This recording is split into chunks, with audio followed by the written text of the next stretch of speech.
The sun is coming up, are you ready to go? We can take a ride, we can take it slow. Yo, well, it's my law, I'ma let you be the boss, 'cause I'll go where you go. I'll take you to a place we can see it all. Step off the edge, I can break your fall. Yo, well, it's my law, I'ma let you be the boss, 'cause I'll go where you go.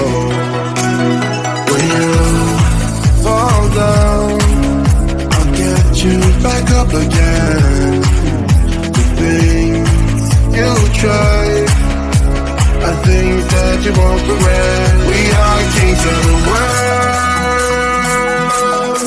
and tonight is our playground. We are kings of the world, and anywhere it's homebound. We are kings of the world, and tonight is our playground. We are kings of the world,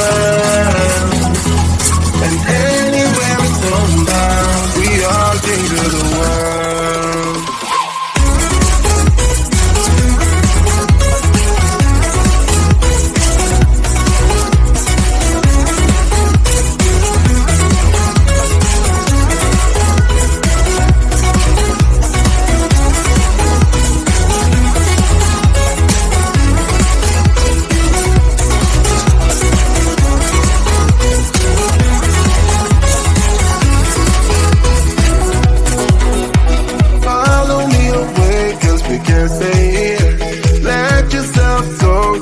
Nothing to fear, you'll never be alone. Let the highway be your home, 'cause I'll go where you go.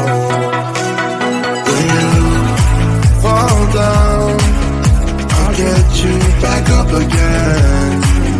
The things you tried, I think that you won't regret. We are kings of the world,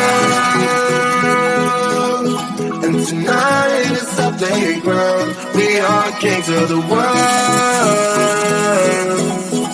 and anywhere it's homebound. We are kings of the world, and tonight is our playground. We are kings of the